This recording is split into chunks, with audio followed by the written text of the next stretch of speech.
Okay, good afternoon, everybody. With me today is a woman to my right who needs no introduction, the Commissioner of the Department of Health, Judy Persicelli. To her right, another familiar face, the state's epidemiologist, Dr. Christina Tan. To my left, another guy who needs no introduction, Superintendent of the State Police, Colonel Pat Callahan. We have Chief Counsel Paramel Garg and a cast of thousands. First, a programming note.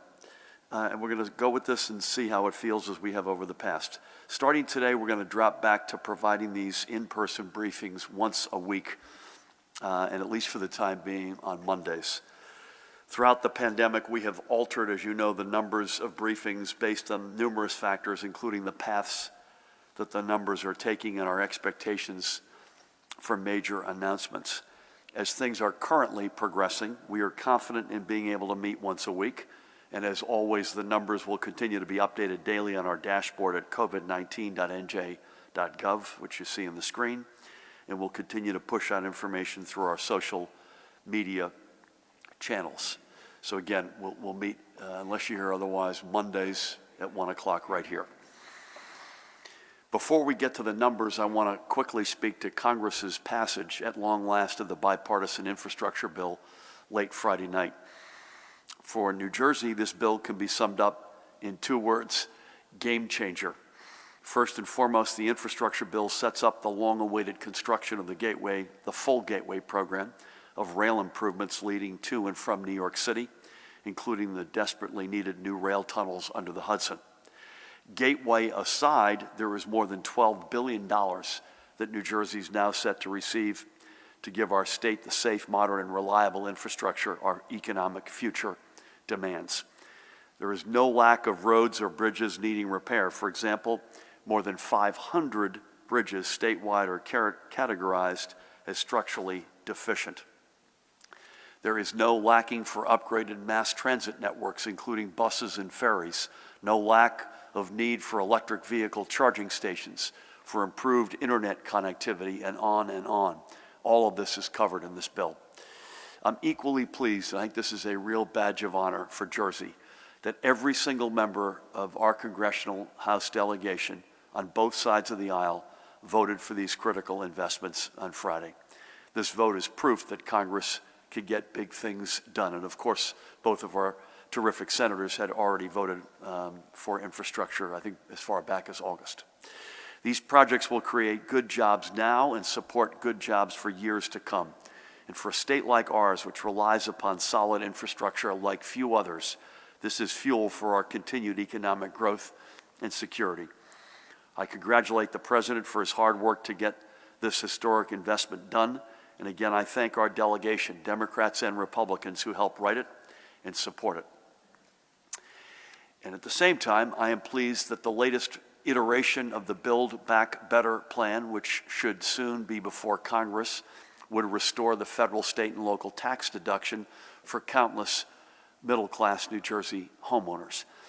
This is a tremendously positive step forward to undo the damage foisted upon middle-class taxpayers under the tax reform passed in 2017.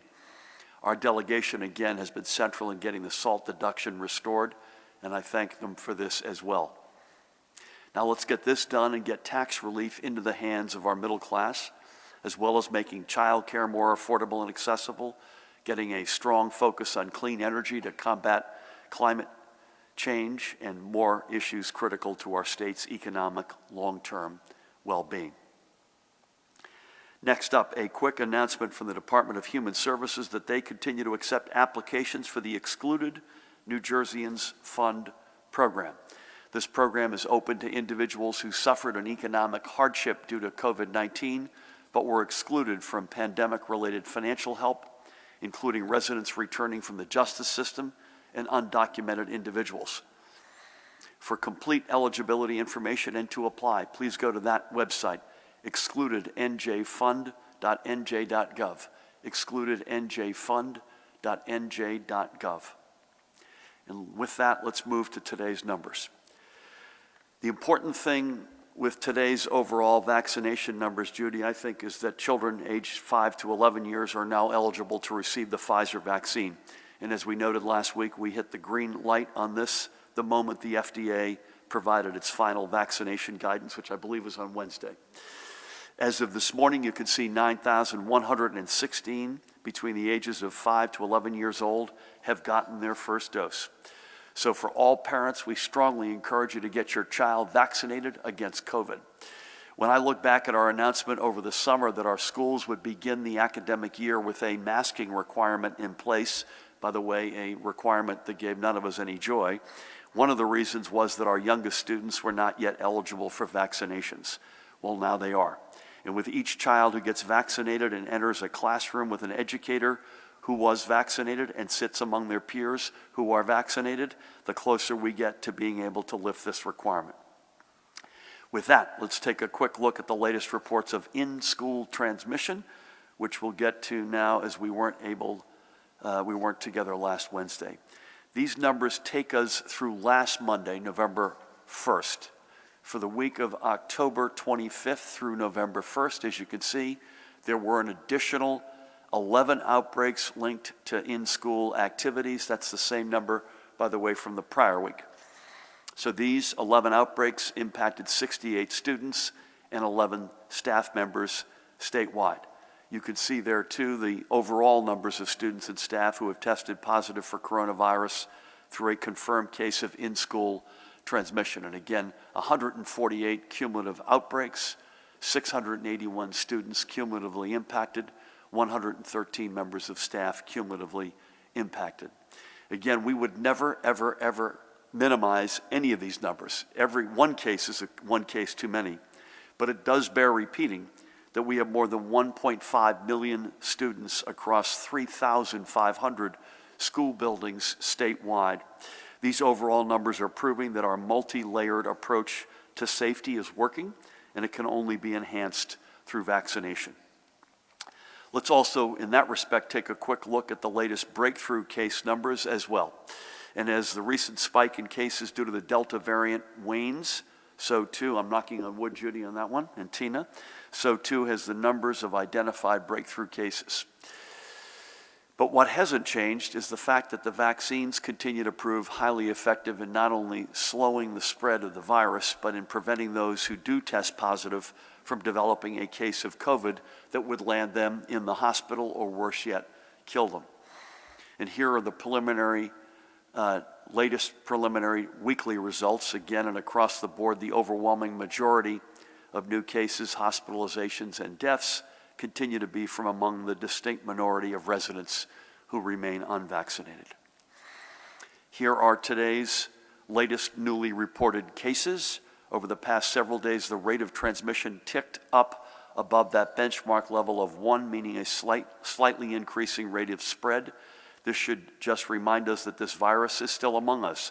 And as we begin moving back indoors with more of our lives with the cooler weather, we still need to remain vigilant. And referring back to our breakthrough slides, this is another case for vaccination and the proof that you are vaccinated and do subsequently test positive. Your chances of staying out of the hospital and above ground are only strengthened. Here are the latest numbers from our hospitals. Over each of the past seven days, the overall hospital count has been under 700 total patients, but the numbers of patients in the ICU and on ventilators has remained stable. When compared to where we were a year ago, you can see the difference that vaccinations have made. If you remember, throughout October of last year, we had a massive surge in cases, not unlike the Delta surge we saw over the summer and earlier this fall. However, while there are 627 hospitalized today with 144 folks in ICUs, 1 year ago those numbers were 1,439 and 284 respectively. So again, even with the Delta surge fueled largely by spread among the unvaccinated, we escaped a repeat of these numbers in large part because of vaccination. And here is the latest with the heaviest heart of confirmed COVID-related deaths. So as we always do, let's remember a few more of those lives we've lost. For our first two, we are reaching back to the pandemic's earliest days. Fairlawns, Barbara Louise Weston on the right was 90 years old when she passed on April 5th, 2020. That was Palm Sunday of 2020. Born and raised as one of 8 siblings in the Bloomingdale-Butler area of Passaic County, she joined many of her peers in finding work at the factories in Patterson, first for the Wellworth Pickle Company and later in several of the city's famed textile mills. She went on to raise her 4 children, but also never gave up her love for animals, and throughout her life she supported local animal welfare organizations. Barbara is survived by her children, Kenneth, Gloria, Connie, and Edna, and I believe, and I'm not 100% positive, I believe that's Edna on the left, with whom I had the honor of speaking last Monday. She worked for the Patterson Police Department, Pat, for 31 years. She herself had an awful case of COVID and was in the hospital. Thank God she's out and getting back on her feet. Barbara also leaves behind not just her children, but their spouses and families, including a remarkable 13 grandchildren, 22 great-grandchildren, and multiple great-great-grandchildren, among many more beloved family and friends. She also left behind her one remaining brother, Paul. We are certain that God has blessed Barbara for a lifetime of good. Next up, we remember, also from up around the same neck of the woods, we remember this guy, Ariel Cachola of Patterson. He was just 37 years old and he passed on April 23rd, 2020, 2 weeks after Barbara did. Now, what is the connection? The connection is that Ariel was engaged to marry one of Barbara's granddaughters, Erica. And Erica is the brother, by the way, of the Frelinghuysen Township Deputy Mayor, Keith Ramos. Known by many by his nickname, Spanky, Ariel had been a member of the staff at St. Joseph's Regional Hospital for more than 15 years. And as would be true to probably anyone with his nickname, Ariel was blessed with a tremendous sense of humor that could pierce the tension in any situation. In addition to leaving his fiancée, Erica, behind, he also leaves behind 6 children, Ariana, Ariel Jr., Adriel, and Alexandra, and then Jacob and Rosalie, his children, with Erica. He also left behind his parents, Edovihis and Daisy, and siblings Jonathan, Eric, Kayla, and Noel. Please keep them in your prayers as well. Ariel was one of our essential workers, working in a busy hospital at one of our darkest hours. We know God has blessed him, and we thank him, too, for his service. And finally, for today, we recall South Plainfield's Nick DeSantis. He came to Middlesex County from his native Melizzano, Italy, 50 years ago. He passed at the age of 61 on March 9th of this year, 2021. A graduate of South Plainfield High School, Nick went on to attend the Teterboro School of Aeronautics and was working as a technical service manager for MG America, the U.S. arm of the Italian company that produces manufacturing equipment for the pharmaceutical industry. He had been with MG America for a full 29 years, and his loss left a tremendous gap in institutional knowledge and expertise. Nick left behind his wife, Patricia, with whom I had the great honor of speaking on Monday. I should have said back to Ariel, I had the great honor of speaking with Erica, his fiancée, last week as well.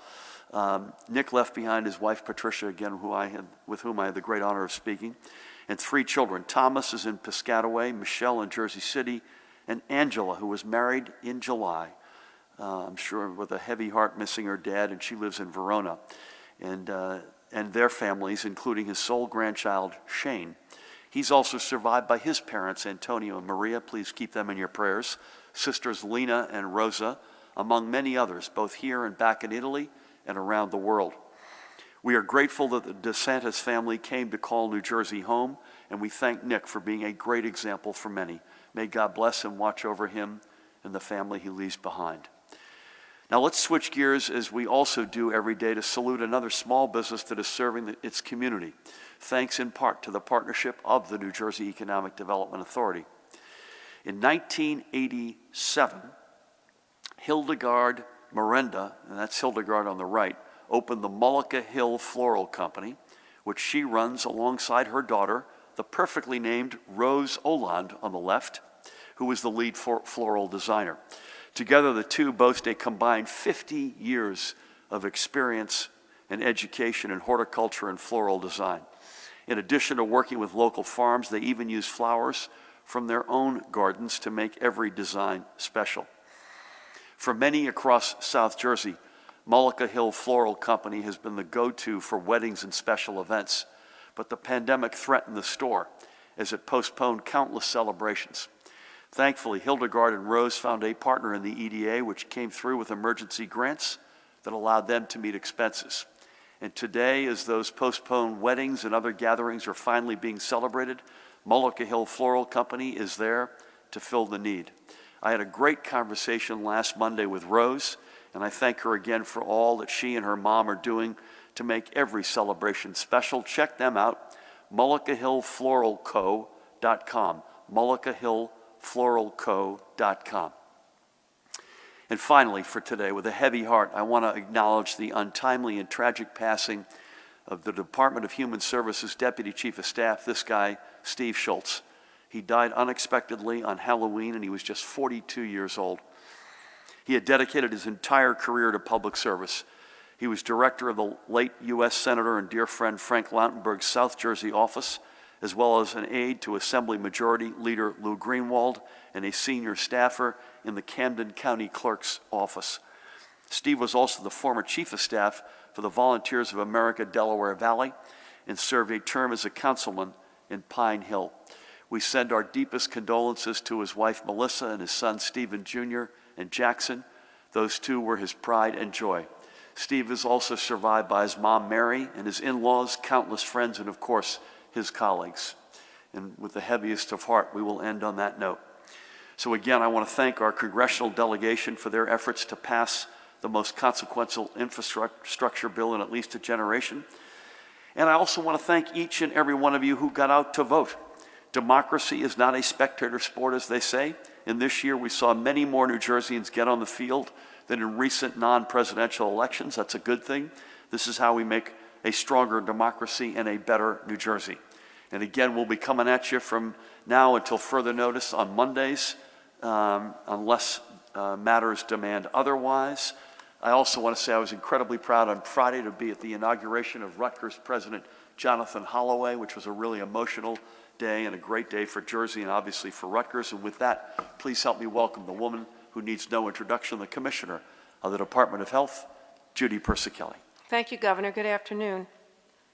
The department continues to promote COVID-19 vaccination, particularly among our younger individuals.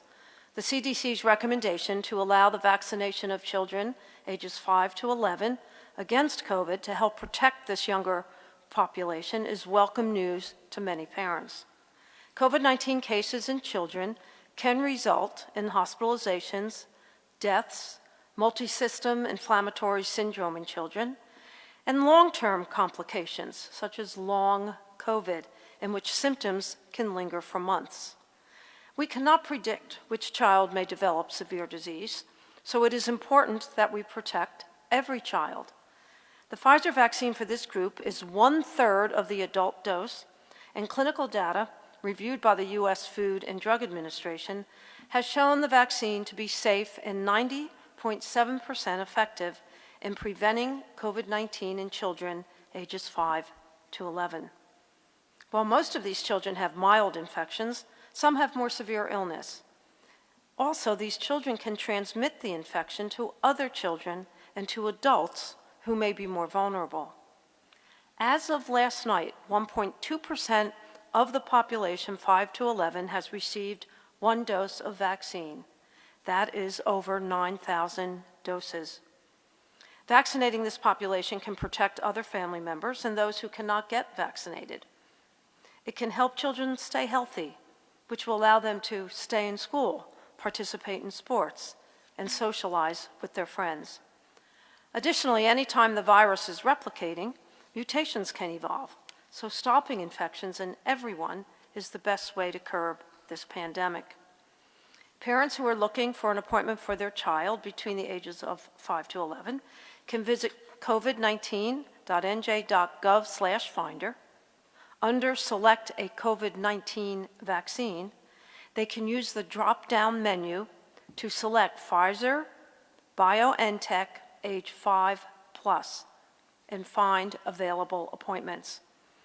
The Department of Health is also working with county superintendents to stand up clinics at schools, which allows for vaccination in convenient and familiar surroundings. Some of these school clinics are kicking off this week. Parents should discuss any questions they have with their pediatrician, their family physician, or healthcare provider, and visit the Department of Health's COVID-19 vaccination page and the CDC website for more information. We also want to remind individuals to get their booster shots. So far, 23.6% of those eligible to receive a booster have received a booster. For those who received Pfizer or Moderna COVID-19 vaccine, the following groups are eligible for a booster at 6 months or more after their initial series: 65 years and older, age 18 plus who live in long-term care settings, age 18 plus who have underlying medical conditions, and age 18 plus who work or live in high-risk settings. For those who got the Johnson & Johnson COVID-19 vaccine, booster shots are also recommended for those who are 18 and older and who were vaccinated 2 or more months ago. Moving on to my daily report, as the governor shared, we have 627 individuals in our hospitals. There's one new report of multisystem inflammatory syndrome in children for a cumulative case count in New Jersey of 136. None of the children are currently hospitalized. The State Veterans Homes reports no new cases among their residents, and there are no new cases among our patients in our psych hospitals. The daily percent positivity as of November 4th is 3.78%. The northern part of the state reports 3.15%, the central part of the state 4.67%, and the southern part of the state 3.89%. That concludes my daily report. Stay safe, get vaccinated to protect yourselves, our family, friends, and our children. Thank you. Judy, thank you as always. Before we go to Pat, a question for you and Tina. So we all read reports, obviously, most importantly in New Jersey, but around the country and around the world. Europe right now, I get read in more often than not to Germany, where we've got a lot of roots, to a lesser extent UK, other places. You're starting to see a very significant upswing here. Any color on that? Any expectation? Is this the Delta Plus version of this? Any color on that, and whether or not you think this might be coming our way? Please, God, no. But I know. Well, I mean, I'm sure Dr. Tam wants to weigh in here. The readings that we get, it's primarily Delta Plus. At this point, the surveillance reports that Tina shares have been positive in terms of what we're seeing in New Jersey in terms of Delta Plus, but I'll let Tina. Yep. Yeah, the new variant of Delta, the AY 4.2, we haven't really seen that at all in New Jersey, much less in the United States. Now, according to CDC's reports, we are seeing the AY4 circulating, but it's way less than like Tina, who 1%. names these things, by the way? Huh? Who names these things? Not me. So They don't exactly roll off your tongue. there's an entire group of individuals who, Yeah. and a whole, various interdisciplinary committees that are put together to actually, do these types of namings. And then, specifically for the AY 4.2, it's like, just a handful, and the last one that was identified here in the U.S. was sometime in September. So obviously, the CDC continues to monitor the variant activity, but for now, does not seem to be an issue quite yet, but it is being monitored. Please, God, it stays that way. And I believe today is the first day that the U.S. is allowing fully vaccinated folks to travel from Europe. So we shall see. Again, please, God, we've got this thing on the run. Thank you both. Pat, the weather's great, which is great, but this is also the time of the year that you start doing your war gaming and getting prepped for winter weather. Anything on that or any other matters you've got? Thank you, Governor. Good afternoon. Yes, a great next 4 days of weather. But as the governor said, during days like today is when we get with our primary partners, Department of Transportation, Board of Public Utilities, Department of Health, especially with the booster and third shot plans that we have, as well as the DEP, just to make sure that we're prepared for what is being predicted to be a pretty tough winter with regards to temperatures and storms. So we use days and weeks like this to make sure that those plans are ready to be fully operational. That's all I have, Gov. Thank you, Pat. Appreciate that. I'm just looking at my notes here. I think we'll start over here with Dustin. Again, we will be back with you, unless you hear otherwise, a week from today. We'll be, as I said, each day we post up on our website, so you'll get the information, the raw data every day. But we'll probably, our schedule is coming together for the week. I'll speak for myself at least, but perhaps in combination with my colleagues, we'll be out there around the state in other circumstances, and hopefully if there's anything meaningful on COVID, we'll communicate with you then. So here we go. Dustin, good afternoon. Good afternoon. Your campaign put out a memo this morning saying Jack Ciattarelli should concede and that failure to do so is an assault on the integrity of our elections. Do you agree with that characterization? Just as you were walking out here, his campaign put out a statement saying that waiting a day or two for all ballots to be counted shouldn't be controversial. Do you have any response to that? And on the Senate President search, you were in a meeting last week to discuss the next Senate President and expressed your support for Nick Scutari. Advocates see this as an opportunity to diversify New Jersey's leadership. So can you talk about why you support another middle-aged white man for that position? And do you have any concerns about the ethical allegations that Senator Scutari was serially absent from his municipal prosecutor job? Thank you. I would say on our race, Dustin, when it's mathematically impossible, and there's a difference between conceding and counting every vote. So we're going to count every vote. That's never been in question, right? So that's going to happen. But I think it's incredibly dangerous when it's mathematically impossible. Our lead right now is meaningfully larger, and I don't want to get into too much politics here, but it's a fact, our lead's meaningfully larger than the lead that Glenn Youngkin has in Virginia, and that race got conceded and sewed up, I think 5 or 6 days ago. This thing was run fairly, it was run transparently, every vote will be counted, but when it's mathematically impossible to win, I think it's dangerous. I think it's bigger than winning or losing. It sort of gets to question what it is to be an American and respect the institutions that we count on as a society, including democracy. So it's not a question of whether or not the votes are going to get counted. They're going to get counted. That's never been in question. And I think the election, again, we do a postmortem on this, and we always will. The Secretary of State leads that, and I think she deserves a lot of credit. But if it's mathematically impossible, this is dangerous. This is not what America is about. Dustin, I would just say this. I did a lot of, let me put aside, I have a lot of respect and regard for Senator Scutari, number one. Number two, I did a lot of listening and asked questions. So that was my job. This is not something for me to put my thumb on the scale. I haven't, I'm not now, and I won't. And I also think, the Senate President Sweeney deserves, I don't know his race in terms of the numbers of votes, but I think he thinks at least he does have a mathematical shot. We should have the respect to let that play out. I'll leave it at that. Thank you. Let's go across to Matt here. Hey, Matt. Good afternoon, Governor. Can you just, that last thing that you said, because I wanted to ask you about your campaign statement and what you said about Senator Sweeney on Friday, saying that all those votes should be counted. How do you square that those should be counted? We all agree all the votes will be counted, but how do you square with that with he should be able to maintain this public position and Jack should take a different view? And also, Senator Weinberg has said one of some of the last things that she'd like to see voted on in lame duck, the controversial vaccine mandate that stalled a few years back is on that agenda. Do you think lame duck is an appropriate time to vote on such a measure, and do you support it? Is that it? Yes.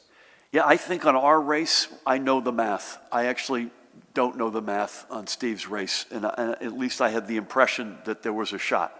There is no shot in our race. And I think that's the difference. But I defer to the Senate President on that one.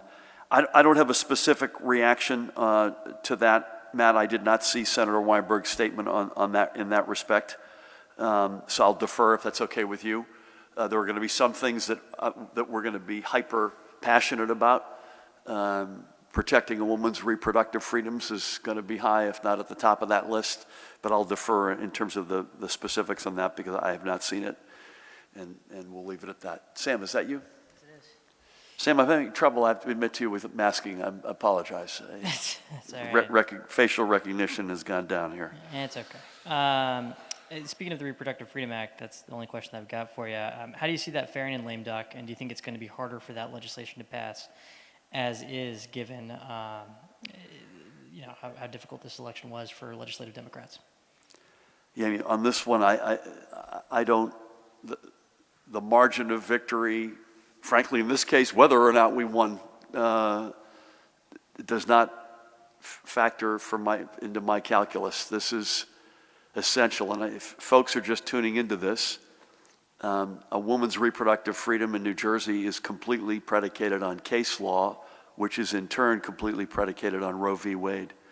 And with the new members of the Supreme Court from President Trump's appointments, from the steps that Supreme Court has taken in Texas and will likely take in Mississippi and other places, Roe v. Wade is under assault. That's quite clear. And the reproductive freedoms in New Jersey can only go on if they are codified statutorily in a law that I would sign. And what happened last week, win, lose, or draw, does not impact in any respect my passion for that. Joey, is that you? Good afternoon. Good afternoon. So a few things here. So one, will you order county boards of elections to publicly disclose the number of votes that they have remaining to count tonight?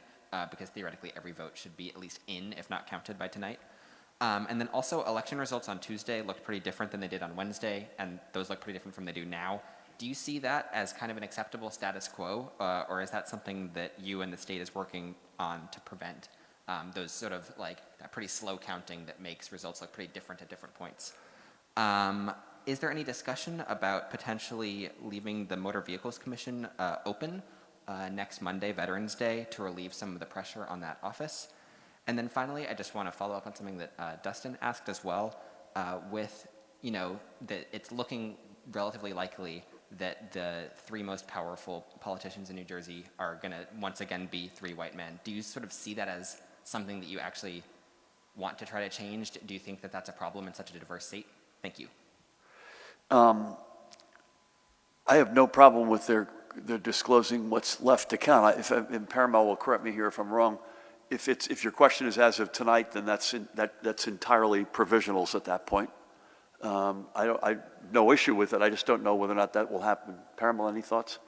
Just add that the governor does not order the county boards of elections as it relates to voting matters. That falls to the Secretary of State, who's an independent cabinet officer. But am I conceptually as a citizen open to that? Yeah, I don't see why not. I think we have to review, and we had some good preliminary discussions. We got to make sure that we've got the strongest 21st century voting reality. I'm really, we've become one of the great vote by mail states. We do it really well. I think early voting with 207,000, early in-person voting rather, first time out is a really good result. But listen, I'm like everybody else. You'd like to be able to, in some way, have a magic wand and know what the result is as fast as you can. And I lived through that personally last week in the sense of the process by which those votes come in. But I'm open to anything we can do to strengthen democracy and make this continue to make this as transparent and as straightforward as possible. I have I've not thought about the question of Veterans Day on motor vehicles, but let's come back to you on that one. And listen, we are, and I don't think I fully addressed it. I'm glad you brought it up because I didn't finish my thought with Dustin. We're the most diverse state in America. We should have a state that reflects that in terms of the leadership. There's no question about it. We have the most diverse cabinet in our state's history. That's something that I have a fairly significant amount of control over. It's just a fact. I don't control the process of who's the Senate president, who's the speaker. I've enjoyed a great relationship with both Senate President Sweeney and Speaker Coughlin. Speaker Coughlin will continue to be in the seat. So I have to separate what I think about these folks as individuals versus an overall passion for diversity. But I also don't want to imply that I can control a process which is not mine to control. And so I will leave it at that. Dave, good afternoon. Hi, Governor. You said that about 9,000 younger kids, 5 to 11, have been vaccinated. How many children in total are eligible? Could you please remind us? And what is our target for this younger group of kids in terms of vaccinations? Governor, you would also mention that this effort will help, hopefully in the not too distant future, to lift the mask mandate in schools. Can you talk a little bit about what it's going to take for you to not require masks for kids in schools? What combination of factors are going to be involved and at what levels, and whether or it's really possible or impossible at this point to say what this is going to be. And what would you say, Governor, to people who I'm sure will say immediately that you're trying to strong-arm people to get their kids vaccinated by making this kind of statement? Final question on the Delta Plus. You raised the issue, Governor, about what we know or don't know in terms of what's going on here in Jersey in relation to what's happening in Europe. Am I wrong in assuming that if it's in Europe, it's going to get here pretty soon? I mean, I remember we were talking about Delta last February, March, April, and yeah, it's going to get here. Well, it's been here for a long time, and now it's basically every COVID case we have. Yep. And with regard to that, Governor, how concerning is this, especially because people are so damn sick and tired of COVID that people just don't want to hear about it anymore. Yep. And now we're going to get a whole new Delta Plus scenario. How concerning is that? Thank you. Thank you. As usual, Sue Fulton was listening. Joey, you asked about motor vehicles. Closed Thursday, so on the 11th itself, but open on Monday. Every transaction is available except first-time permits and knowledge tests. I assume she means online. The 30% no-show rate is causing problems. We're looking to increase booking to mitigate the impact of no-shows. I could go on, but the answer is we'll be closed Thursday, but open on Monday. Judy, let me take a shot at some of these and then throw it to you and Tina for good measure. Judy can tell you the total uptake, but I think the 9,000 was about 1-point-something% of the eligibles, right? 1.2%. So we've got a fair ways to go. On the school masking mandate, I assume the strong arm point was related to that. So if you get vaccinated, we'll lift the mandate. I don't view that strong. I view that just factually. I think it's a number of factors, and I'll include the question you asked about Europe as part of this. Certainly, this is a big step in the right direction. So that's very good. Secondly, another piece of good news, our general vaccination rates continue to go up. I think the booster uptake is lower than we would like. Hard to say otherwise. But generally, vaccination overall going up. Thirdly, the current caseload and the current Delta base variant, we clearly have that going in the right direction. What works against this? Inside more than outside, holidays, and the reason I did ask the question of Judy and Tina was that very question that you asked.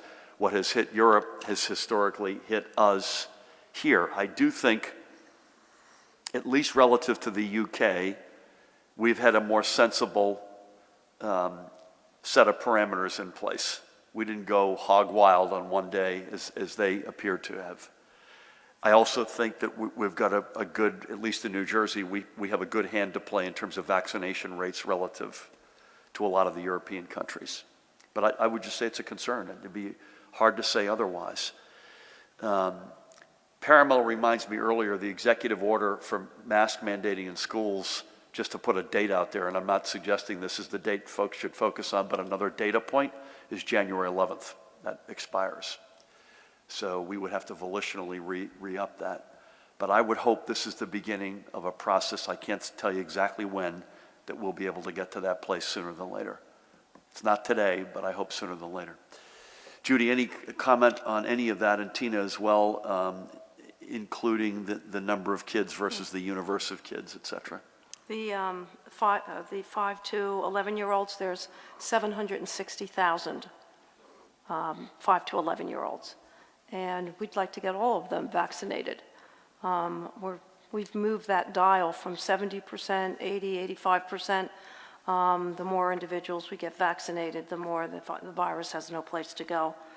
Of the 12 to 17-year-olds, we have 260,000 left to get vaccinated. So we've moved along with the 12 to 17-year-olds. We'd like that to be higher as well.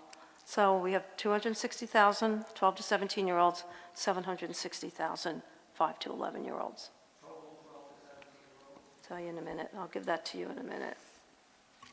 Tina, anything you want to add on the European question that we didn't hit already earlier? Just to add that right now, there's no evidence at this time to suggest that that there's an impact to the current vaccines that are being used right now in terms of like the effectiveness of our current vaccines and AY 4.2. And, just to, again, reiterate the message that, probably our best tool, again, is increasing our vaccination coverage, because we have to remember that increasing vaccination, will limit, it's the same management, right? It's vaccination, will help prevent the spread of any of our variants that we see right now, any SARS-CoV-2 that's circulating, on top of the fact that as we increase vaccine coverage, we're going to minimize the ability for the virus to mutate and to create the emergence of more variants. Judy, anything on the teenagers, or do you want to get back to that? Yeah, the 12 to 17-year-olds are 650,000, and we have 260,000 left to be vaccinated. So 60% of the way there, basically, Yeah. right? Okay. I'm not making news, and this is just one person's opinion. I think two other thoughts I'll leave folks with. Number one, in terms of lifting the mask mandate in schools, I could see it as we do it in a phased approach. If that number of the 12 to 17-year-olds gets into an acceptable zone, which it almost by definition will before the younger kids, you could see making a move, phasing it in based on the age of the kids, high school versus middle school versus grammar school. That seems to me to be a sensible way to think about this. And secondly, a bigger picture one, we continue, I mentioned this on the booster, so this is not related to the 5 to 11-year-olds, where I'm told in certain places, which is a good sign, I have to say, it's hard to get an appointment, meaning the demand is significant. I know our friend Joe D was out all over Essex County over the past 5 days, again, doing it unlike anybody else. But I think at a certain point we have to ask ourselves, either as a nation or as a state, or maybe both, if we continue to have supply-demand imbalances, with supply being significant and demand being under what we need it to be on boosters, whether or not you ultimately just open this whole thing up. Because right now, other than the time frame, which you'd never want to, you have to respect, it has to be 6 months after Moderna, Pfizer, it has to be 2 months at a minimum after Johnson & Johnson. But at a certain point, we're sitting on more supply than demand, and I think at some point that has to lead us to decisions taken with the White House or taken here in New Jersey. So more on that, not to make news, but that seems to me to be a moment in time that is in our future. With that, Judy, Tina, thank you, as always. Pat, as always, did not mention Jamil had the mic today. Jamil, well done. Paramel, Aliana. Again, we'll mask up. So unless you hear otherwise, we'll be back here in person a week from today at 1 o'clock, same time, same station. We will be obviously diligent each day, putting data up on our websites. We'll be out and about, and if there's news on COVID to report while we're out and about, maybe for other reasons, we will certainly not hesitate to speak to it. And lastly, if we think we need to be together again in person, that's a decision that we'll make. Again, folks, if you're eligible for your booster, please get it. If you haven't been vaccinated at all, please, God, get vaccinated. And if you've got a child who's 5 to 11, it's safe, it's effective. Please go out there, get an appointment, and get vaccinated for those precious little kids. Thank you all. God bless.